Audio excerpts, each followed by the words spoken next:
Ito po, pakinggan po ninyo itong controversial na issue ng kay Secretary Bersamin at saka ang Malacanang tungkol dun sa resignation or tinanggal. Pero nakapagtataka, bakit pinaninindigan ng Malacanang ang mali?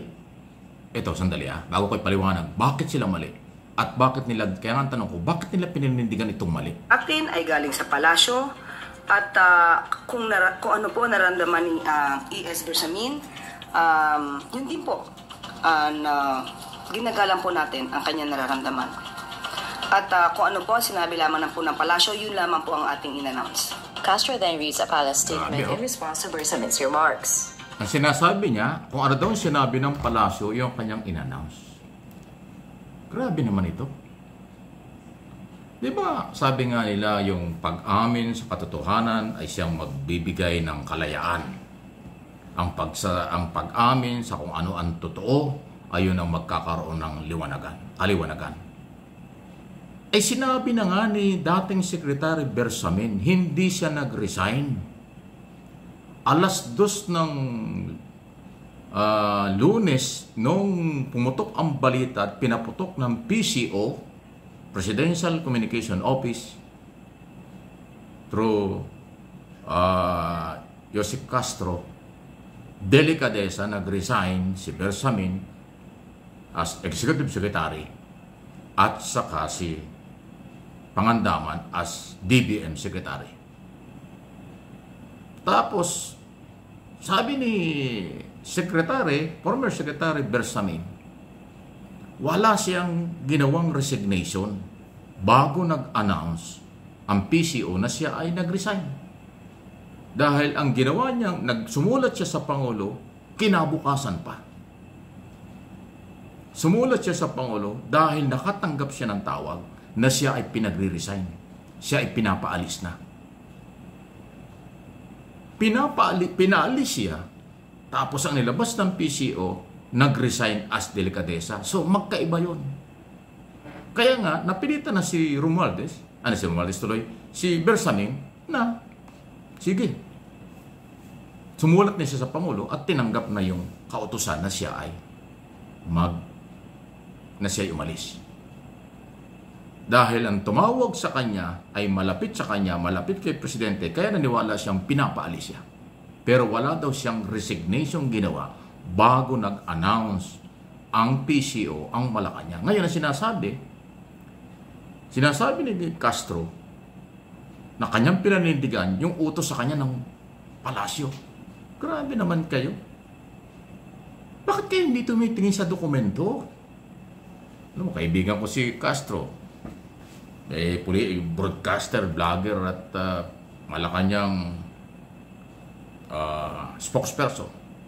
Parang ganoon dati. Huwag naman natin linlangin ang mga tao. Ano ba naman yun? Sinabi hindi ko kilala ng personal si Bersamin. Pero siya ay nagsasabi ng totoo dahil sarili niya yun .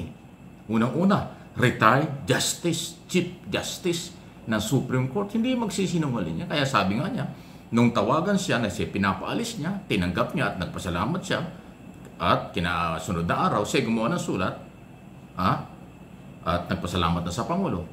Pero ang problema, Lunes pa lang, sinabi na nga ng PCO na por delikadesa daw ay umalis. Hindi naman yun ang totoo. Ang masakit, after pumutok ang balitang ito, nagsalita na sa mga interview si Bersamin, pinarinig ko nga sa inyo kahapon, na hindi siya nag-resign, pinaninindigan pa rin. Pinaninindigan pa rin ng PCO.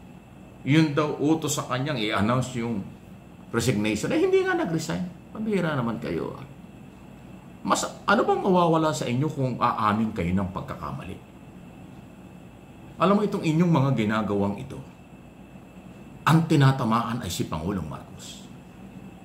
Kasi kahit mali na, ayaw pa niyong aminin. Kung inamin niyo kayo nagkamali, tapos ikinuret niyo, mas katanggap-tanggap.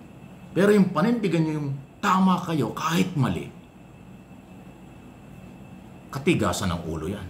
Anong klase? Gusto ba niyo talagang magkagulo ang Pilipinas? Tanungin ko, kayo, gusto ba niyo talagang magkagulo ang ating bansa sa inyong ginagawang ito?